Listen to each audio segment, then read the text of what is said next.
Hello dear student, आज बात करते हैं निर्जलीकरण, जिसे डिहाइड्रेशन भी कहा जाता है।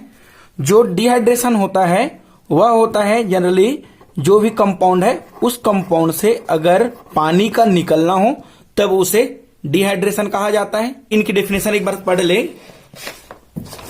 जो एल्कोहल है और एल्कोहल का अगर निर्जलीकरण होता है उससे हमको जो प्रोडक्ट मिलेगा वह एल्कीन बनेगा और इस अभिक्रिया के लिए उस पर एसिड और उच्च ताप की आवश्यकता होता है।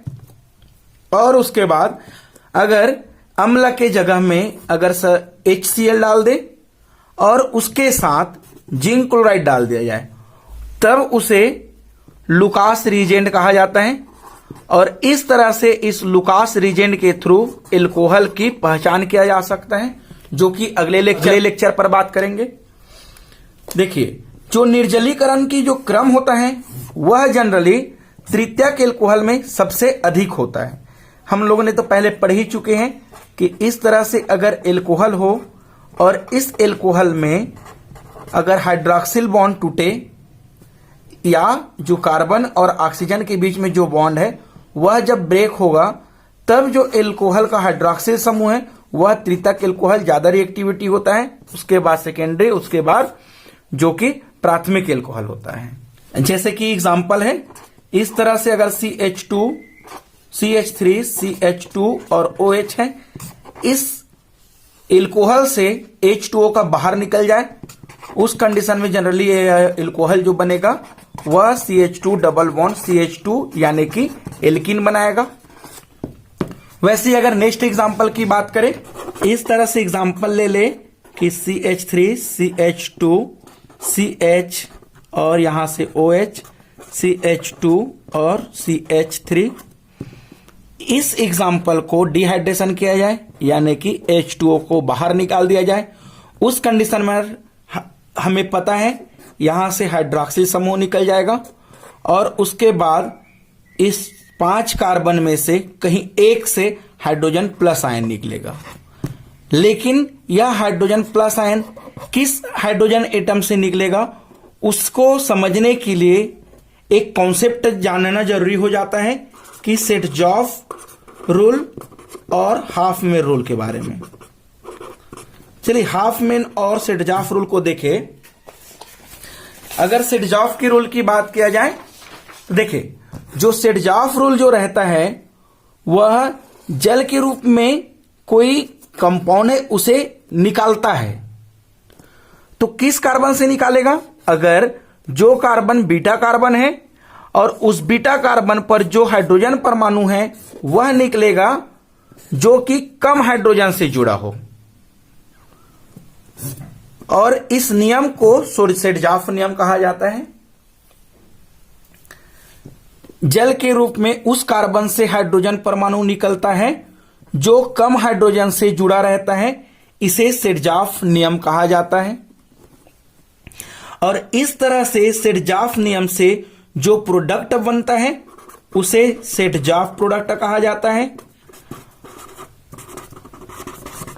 और इस तरह से जो प्रोडक्ट बनता है सेट-जॉफ प्रोडक्ट, उसे जो कि हम लोग मेजर प्रोडक्ट भी कहते हैं। यानी कि अगर सेट-जॉफ रूल लग जाता है उस कंडीशन में जो प्रोडक्ट है वह अधिक बनता है और अधिक मात्रा में बनने की वजह से उसे मेजर प्रोडक्ट कहा जाता है। उसके साथ साथ इसे मोर सब्स्टिट्यूटेड प्रोडक्ट भी कहा जाता है। देखें, अगर इस तरह से जो एग्जाम्पल है CH3, CH2, OH, इसका अगर डिहाइड्रेशन करा दिया जाए और डिहाइड्रेशन के लिए हमें पता है यहां से कॉन्सेंट्रेट सल्फ्यूरिक एसिड या कोई एसिड मिला दिया जाएगा और उच्च हाई टेम्परेचर दे देंगे। उस कंडीशन पर ये तो पता है यहां से हाइड्रॉक्सिल समूह निकल जाएगा और इसके बाद जो कार्बन है तो इसमें कौन से कार्बन से जो एटम है हाइड्रोजन वह निकलेगा। तो इस हाइड्रॉक्साइड के बाद जो कार्बन है वह कार्बन अल्फा कार्बन है और इसके बाद जो अल्फा कार्बन से अटैच होगा वह कार्बन जो कि बीटा कार्बन है। तो बात है इस नियम के अकॉर्डिंग कि जो बीटा कार्बन में है उससे मतलब है। तो इस तरह से जो बीटा कार्बन है, इस बीटा कार्बन से हाइड्रोजन निकल जाएगा। रही बात इस पर बीटा कार्बन जो कि एक ही है, तो इस पर ऐसा कुछ इशू नहीं है कि कहां से हाइड्रोजन को निकाले। इस पर श्योर है हाइड्रोजन इस बीटा कार्बन से ही निकलेगा। तो इसको इस तरह से भी लिखा जा सकता है कि हाइड्रोक्साइड जो कि निकला, उसके बाद जो कंपाउंड है यह इस तरह से बना लिया कि इस हाइड्रोजन को ऐसे लिख दे। उसके बाद इसके बाद जो कार्बन है उस कार्बन से 2 हाइड्रोजन जुड़ा हुआ है और जो कि कार्बोकेटायन बना लिया। यहां पास जो कार्बोकेटायन है उस जगह पर ये जो हाइड्रोजन है वह टूटकर हाइड्रोक्साइड के साथ चले जाता है, जिसके वजह से यह H2O बना लेता है और यह जो बॉन्ड है वह कार्बन कार्बन के बीच पर चले जाता है, जिससे जो कंपाउंड बनता है वह CH2 डबल बॉन्ड CH2 बना लेता है। तो इस तरह से जो प्रोडक्ट है इसे सेडजाफ प्रोडक्ट कहा जाता है और इस नियम को सेडजाफ रूल कहा जाता है। बात करें यहां पर next example CH3 CH2 CHOH और इसके बाद जुड़ा हुआ है CH3। यहां से भी हमें H2O निकालना है। जब यहां से H2O बाहर निकालेंगे उस कंडीशन पर देखें कि यह वाला जो कार्बन है वह जो कि अल्फा कार्बन, इसके बाद वाला बीटा कार्बन, इसके बाद वाला भी बीटा कार्बन। तो जो बीटा कार्बन है उससे जो हाइड्रोजन परमाणु जुड़ा है तो वह वाला हाइड्रोजन परमाणु निकलेगा जिस पर हाइड्रोजन की संख्या कम होगा। इस नियम के अकॉर्डिंग देखें, इन दोनों कार्बन में जो बीटा कार्बन है उस पर हाइड्रोजन की संख्या इसमें कम है, तो यहां से एक हाइड्रोजन निकल जाएगा, उससे जो प्रोडक्ट बनाएगा CH3 CH2 और यहां से जो कि एक हाइड्रोजन निकला इस वजह से CH डबल बॉन्ड CH और इस तरह से प्रोडक्ट बना लिया CH3। इस तरह से प्रोडक्ट में जो कि एल्कीन बनाया है। वैसे ही नेक्स्ट बात करें हाफमैन रूल के बारे में, तो देखिए हाफमैन रूल को, जो हाफमैन रूल होता है वह जल के रूप में उस बीटा कार्बन से हाइड्रोजन परमाणु निकालता है जो ज्यादा हाइड्रोजन से जुड़ा रहता है, उसे हाफमैन रूल कहा जाता है। और इससे जो प्रोडक्ट बनता है उस प्रोडक्ट को हाफमैन प्रोडक्ट कहा जाता है। और इसी तरह जो हाफमैन प्रोडक्ट होता है उस प्रोडक्ट को जो कि माइनर प्रोडक्ट कहा जाता है, क्योंकि यह जो प्रोडक्ट बनता है वह बहुत ही कम बनता है, जैसे कि 20% के आसपास बनता है, इसीलिए इसको लेस सब्स्टिट्यूट प्रोडक्ट भी कहा जाता है। एग्जाम्पल की बात करें, इस तरह से एग्जाम्पल है जिस पर CH3 CH2 और OH लगा हुआ है, इस पर डिहाइड्रेशन किया जाए तो यहां से हाइड्रोक्साइड माइनस आयन और इन दोनों में से एक जगह से जो कि हाइड्रोजन निकलेगा। यह वाला कार्बन है पहला कार्बन, वह अल्फा कार्बन, उसके बाद वाला जो कार्बन है वह बीटा कार्बन। तो यहां पास एक ही बीटा कार्बन है, इस वजह से इस एटम से हाइड्रोजन बाहर निकल जाएगा, जिससे CH2 double bond CH2 alkene बना लेगा। वैसे ही बात करें यहां से जो कि CH3 CH2 फिर CHOH और CH3 जुड़ा हुआ है। इसमें जो हाइड्रोक्सिल के बाद कार्बन है वह अल्फा कार्बन, उसके बाद इस तरह से 2 बीटा कार्बन और उस बीटा कार्बन से हाइड्रोजन निकलेगा जहां पास हाइड्रोजन की संख्या अधिक है, उसके हिसाब से इस वाले बीटा कार्बन से एक हाइड्रोजन निकल जाएगा। तो यह प्रोडक्ट जो कि CH3 CH2 CH और यहां पास डबल बॉन्ड CH2 बन जाएगा, जो कि माइनर प्रोडक्ट बनाता है। इस तरह से जो प्रोडक्ट होता है उसे हाफमैन प्रोडक्ट भी कहा जाता है।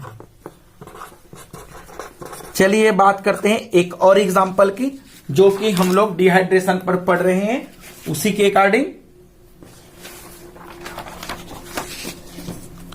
सपोज इस तरह से एग्जाम्पल है कि CH3 CH2 CH2 CHOH और यहां पास CH2 CH3। क्वेश्चन यह है कि इस कंपाउंड्स को जो कि डिहाइड्रेशन कराना है जिससे एल्कीन बनेगा, तो चलिए डिहाइड्रेशन के लिए तो H2O बाहर निकलेगा। अब इस हाइड्रोक्साइड जो कि निकला है उसके बाद जो कार्बन है वह अल्फा कार्बन, फिर उसके बाद जो कार्बन है वह बीटा कार्बन, और बीटा कार्बन में नंबर ऑफ हाइड्रोजन की बात किया जाए तो नंबर ऑफ हाइड्रोजन जो कि सेम है। जब इस तरह से बीटा कार्बन पर नंबर ऑफ हाइड्रोजन सेम रह जाए तब हमें उसके बाद वाला जो कार्बन गामा कार्बन है उसको देखना है। तो इस गामा कार्बन में देखें तो इस पर जो कि हाइड्रोजन की संख्या 2 है और इस वाले कार्बन पर जो कि हाइड्रोजन की संख्या 3 है।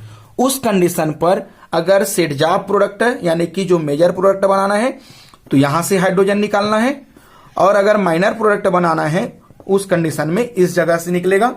तो अगर देखें H2O बाहर निकाल दिया जाए तब अगर प्रोडक्ट बने CH3 CH2, उसके बाद जो CH2 अगर यहां से हाइड्रोक्साइड निकल गया है, उसके बाद जो कार्बन के बाद कार लगा हुआ है CH3 फिर CH3, इस तरह से जो प्रोडक्ट है यहां से तो हाइड्रोक्साइड निकल चुका है। अब इस बीटा कार्बन के किस कार्बन से एटम निकलेगा, तो इस बीटा कार्बन के बाद इसके बाद वाला कार्बन में 2 हाइड्रोजन है, इसीलिए इस बीटा कार्बन से जो कि हाइड्रोजन निकलेगा। तो यहां से इस बीटा कार्बन से हाइड्रोजन निकल चुका है और इस पर जो कि सब्स्टिट्यूट हो जाता है। तो इस तरह से जो प्रोडक्ट बनता है इस प्रोडक्ट को मेजर प्रोडक्ट कहा जाता है, जो कि 80% फॉर्मेशन हुआ है। और अगर यही प्रोडक्ट इस जगह से हाइड्रोजन निकलता उस कंडीशन में जो कि CH3 CH2 CH2 फिर CH हाइड्रोजन निकल जाता तो डबल बॉन्ड CH2 और इस तरह से CH3 बनाता जो कि माइनर प्रोडक्ट होता। और यह माइनर प्रोडक्ट अगर देखा जाए तो वह जो कि 20% ही बनता। तो इस प्रोडक्ट को जो कि सेट-जॉफ रूल लगा हुआ है इस वजह से इसे सेट-जॉफ प्रोडक्ट कहा जाता है। और इसके बाद जो प्रोडक्ट है या माइनर प्रोडक्ट जो कि हाफ में रूल लगने वजह से इसे हाफ मेन प्रोडक्ट भी कहा जाता है। तो इस तरह से डिहाइड्रेशन देखे हैं। Thank you.